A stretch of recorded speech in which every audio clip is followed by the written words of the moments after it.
ناظرین، میرے ساتھ آج آصف علی خان صاحب موجود ہیں جو کہ پیشے سے تو ایک انجینئر ہیں، لیکن ان کی سوشل میڈیا پوسٹ سے ہمیں یہ معلوم ہوتا ہے کہ پاکستان، افغانستان اور عالمی سیاست پہ یہ بہت گہری نظر رکھتے ہیں۔ ہم ان سے جاننا چاہیں گے کہ حالات کی موجودہ تناظر میں یہ ہمیں بتا دیں کہ ہم لوگ کس طرح نئی حقائق سے اپنے آپ کو انفارمڈ رکھیں۔ السلام علیکم سر۔ وعلیکم السلام جی، بہت بہت شکریہ جی۔ انمول آپ کا بھی شکریہ اور وائس آف کے پی کا بھی بہت شکریہ کہ آپ آئے میرے گھر اور وقت دیا مجھے انٹرویو دینے کے لیے۔ Thank you so much. Welcome sir. Sir, یہ حالات کے موجودہ تناظر سے ہمیں یہ بتائیں کہ ہم کس طرح جو ابھی نیو ڈیولپمنٹس آ رہی ہیں، نئی حقائق ہمارے سامنے آ رہے ہیں، ہم خود کو کس طرح انفارمڈ رکھیں؟ حالات تو اگر ابھی موجودہ حالات کی بات کرتے ہیں تو وہ تو بہت تیزی سے بدل رہے ہیں، ڈیلی کے حساب سے بھی نہیں، آرلی بیسس پہ ہمارے ریجن کے حالات جو ہیں، پاکستان کو بھی بہت چیلنجز کا سامنا کرنا پڑے گا میرے خیال میں آئندہ آنے وقت میں، اور پورا ریجن جو ہے ہمارا تو اٹ از ویری انسرٹن، اور مجھے لگتا ہے کہ بہت کچھ ہوگا۔ افغانستان میں بہت تیزی سے حالات بدل گئے، امریکہ اور پاکستان کی ریلیشنز جو ہیں ابھی وہ بھی ایک پیج پہ نہیں ہیں، اور کمپلیکیشنز ہے بہت زیادہ ریجن میں۔ تو پہلے صرف یو ایس کی سیاست تھی، ابھی روس، چین، ٹرکی، ہندوستان، پاکستان سب ایکٹیو ہیں۔ دیکھتے ہیں کیا ہوتا ہے، بہت تیزی سے حالات بدل رہے ہیں، تو میں کچھ بھی نہیں کہہ سکتا ہوں کہ کمنگ ڈیز میں کیا ہوگا۔ سر، آپ جو یہ نئی ڈیولپمنٹس دیکھ رہے ہیں تو ان باتوں سے ہمیں تو یہ معلوم ہو رہا ہے کہ ایک وقت میں ان عناصر سے ہم نوع تھے، آپ پاکستان کی سیاست میں بھی آپ نے اپنے دور میں بڑا کام کیا ہے، تو کیا آپ یہ سمجھتے ہیں کہ محب وطن پاکستانی کے طور پر ہم کس طرح خود کو شو کر سکتے ہیں کہ اب آپ نے خود کو، آپ ایک ٹائم تھا کہ آپ پاکستان کے اگینسٹ آپ نے کام کیا، اینٹی پاکستان آپ کا ایک نیریٹو تھا، اب آپ کا پرو پاکستان نیریٹو ہے، جو ینگسٹرز ہیں ہمارے وہ کس طرح خود کو پرو پاکستانی رکھیں، کیونکہ ایسے عناصر ہمارے درمیان موجود ہیں جو کہ چاہتے ہیں کہ ہم اینٹی پاکستان چیزوں پہ کام کریں؟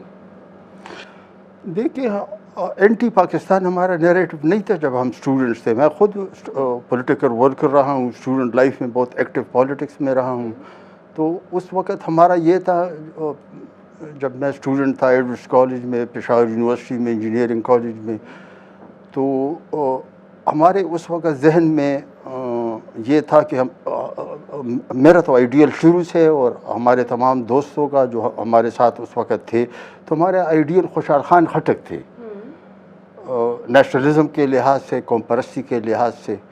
مگر دیکھیں اسٹوڈنٹ لائف میں تو اتنی سمجھ نہیں ہوتی ہے، نہ اتنی بندے نے ریڈنگ کی ہوتی ہے، نہ اس پریکٹیکل لائف میں اس سے جو تجربہ حاصل ہوتا ہے، اور نہ اس نے وہ دیکھا ہوتا ہے۔ بس وہ ایج ایسی ہوتی ہے کہ برین واش بھی بندہ جلدی ہو جاتا ہے، اور ایک اس زمانے میں جو ہمارے یونیورسٹی میں ہم اسٹوڈنٹس تھے، تو ہمارے کولیگز میں بڑے بڑے نام تھے جو آج سینٹ میں بھی بیٹھے ہوئے ہیں، اور منسٹرز بھی ہیں یا رہ چکے ہیں، اور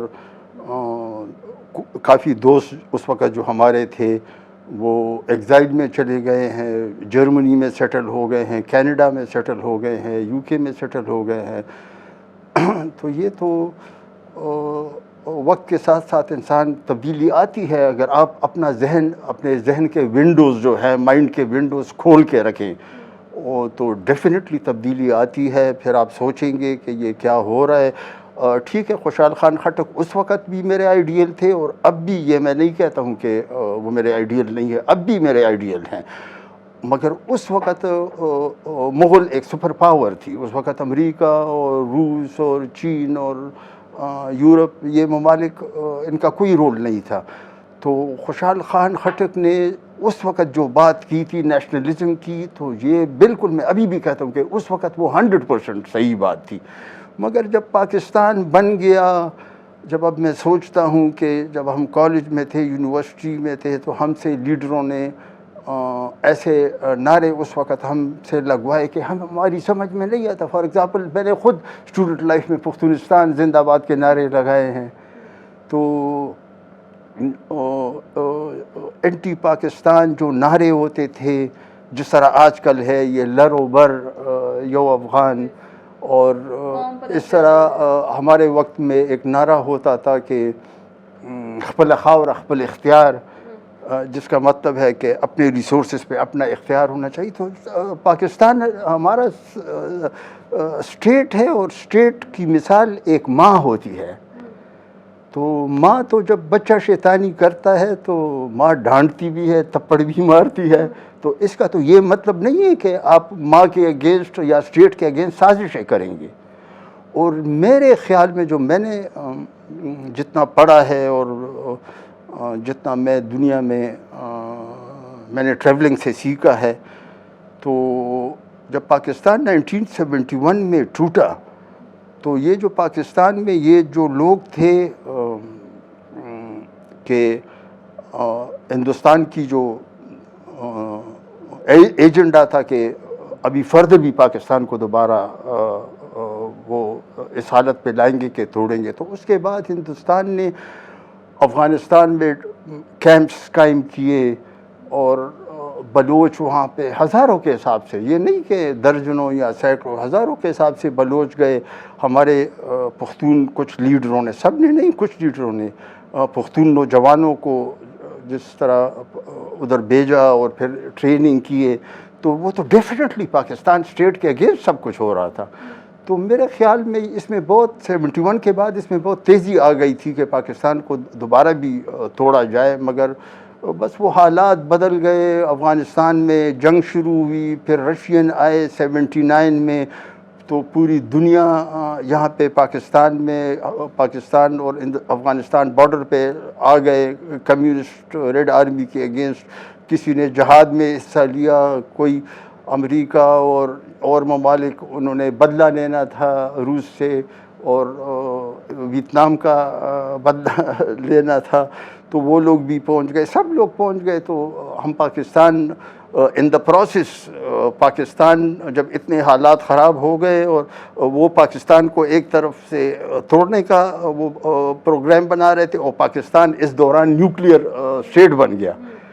اور صرف نیوکلیئر بامز نہیں، نیوکلیئر میزائل میں یہ بہت زیادہ ان کی جو ہے نمبر آف میزائلز اور نمبر آف نیوکلیئر بام، یہ بھی بہت کاؤنٹ ہوتا ہے.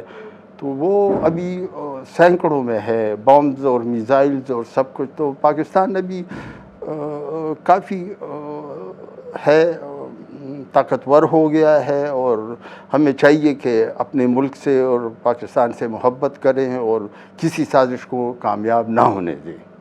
سر، اسی کے ساتھ ایک آخری سوال یہ ہے کہ آپ کی نظر پختونوں کا مستقبل کیا ہے، اور کس طرح وہ بحیثیت مجموعی آپ کی طرح اپنا موقف اپنا سکتے ہیں؟ Prosperity and stability. پختون دیکھیں، اس بات کو آپ سمجھیں جو بہت لوگ شاید نہیں سمجھ سکتے ہیں. پختون دو ملک میں آباد ہے، پاکستان میں اور افغانستان میں. افغانستان میں جو پختون ہے تو وہ شیئر کرتے ہیں اور قوموں کے ساتھ، ازبک، تاجک، ہزارہ، ترکمان، ان کے ساتھ شیئر کرتے ہیں. اور ہم جو پاکستان کے پختون ہیں، ہم ٹوٹلی ڈفرینٹ قوموں کے ساتھ شیئر کرتے ہیں، پنجاب، سندھ، بلوچ، سرائکی. تو پختونوں کی خوشحالی اسی میں ہے، دونوں ممالک کے، کہ ادھر کے جو پختون ہیں جو اپنے آپ کو افغان کہتے ہیں، تو وہ وہاں پہ جو اور قومیں ہیں آباد افغانستان میں، ان کے ساتھ وہ بہت برادرانہ، لونگ اور وہ رویہ اختیار کرے. اور ہم جو ادھر پاکستان میں پاکستان کے سٹیزنز ہیں، پختون ہیں، تو ہمیں چاہیے کہ ہم تو کر رہے ہیں بہت زیادہ. پنجاب اور سندھ اور بلوچ اور سرائکی ہمارے بالکل بھائیوں کی طرح ہے. اور تو ہمیں چاہیے ہر پختون کو کہ یہ ہمارا جوائنٹ گھر ہے، اور ادھر ان پختونوں کا افغانستان جوائنٹ گھر ہے، ادھر ہمارا پاکستان جوائنٹ گھر ہے. اور یہ دنیا میں دیکھیں تو ایک قوم، بہت کم ایسے ممالک آپ کو ملیں گے کہ جس میں صرف ایک قوم آباد ہے. فار ایگزامپل بنگلہ دیش آپ مثال لیجیے، جو پاکستان کا حصہ تھا، ایک صوبہ تھا، تو اس میں صرف بنگالیز ہے. آئی تھنک اٹ مور دین 90%. مگر دنیا میں کسی اور بھی یہ عرب کنٹریز میں ہے، ایسا ہے کہ وہ، مگر یہ دیکھیں عرب کنٹریز میں قومیت کے لحاظ سے وہ عرب ہے، مگر 1 درجن ممالک میں تقسیم ہے. اس پہ سوچنا چاہیے. اس طرح ہم ادھر قومیت میں ہم پختون ہیں، صرف 2 ممالک میں ہیں، افغانستان میں اور پاکستان میں. تو بس اس کا یہی ایک حل ہے، اور ہماری خوشحالی کا اور ترقی کا یہی حل ہے کہ افغانستان کے پختون ادھر باقی قوموں کے ساتھ بہت برادرانہ اور اس کے ساتھ رہے، محبت سے رہے، اور ادھر ہم اپنے باقی قوموں کے ساتھ پنجابی، سندھی، بلوچی، سرائکی کے ساتھ بہت پیار و محبت سے رہے. سر آپ جیسا موقف یہ کس طرح اپنا سکتے ہیں؟ آپ نے کس طرح خود کو پھر تبدیل کیا، اور وہ اب جیسے آپ کا برین واش ہوا، پھر خود کو آپ نے پروسٹیٹ کیا، یہ کیسے ہمارے آج کے جو ینگ بچے ہیں کس طرح وہ اس طرح کا موقف اپنا سکتے ہیں؟ ایک تو یہ ہے کہ ریڈنگ سے کافی ہوتا ہے، نمبر 1. اور نمبر 2 یہ ہے کہ پریکٹیکل لائف میں جب آپ آتے ہیں تو آپ جس طرح میں اسٹوڈنٹ لائف میں ایکٹیو تھا، تو پھر مجھے یہ موقع ملا کہ ادھر اسلام آباد میں نے بہت کچھ بہت نزدیک سے دیکھا. اس دوران قوم پرستوں، جو اپنے آپ کو قوم پرست کہتے ہیں، میں ان کو قوم پرست نہیں کہتا. میں سیلفش آدمی کو، اگر ایک آدمی سیلفش اور وہ دعویٰ کرے قوم پرستی کا، تو وہ قوم پرستی نہیں ہے. اور تو میں نے بہت قریب سے سب کچھ دیکھا، بہت قریب سے دیکھا جو کچھ ہوا ہے، اور کافی میں نے سوچا بھی، لکھا بھی بہت میں نے، اور کوشش کی کہ میں کوئی کتاب بھی لکھوں. اور بلکہ میں نے لکھی بھی ایک کتاب، مگر پھر وہ میں نے پبلش نہیں کی. بس کچھ کافی دوست ناراض ہو جاتے تھے اس میں، تو پھر میں نے وہ، مجھے ایک طرف سے دوستوں کا پریشر تھا کہ پبلش کر لو، ایک طرف تھا کہ بس چھوڑ دو، تو میں نے ٹرائی نہیں کیا.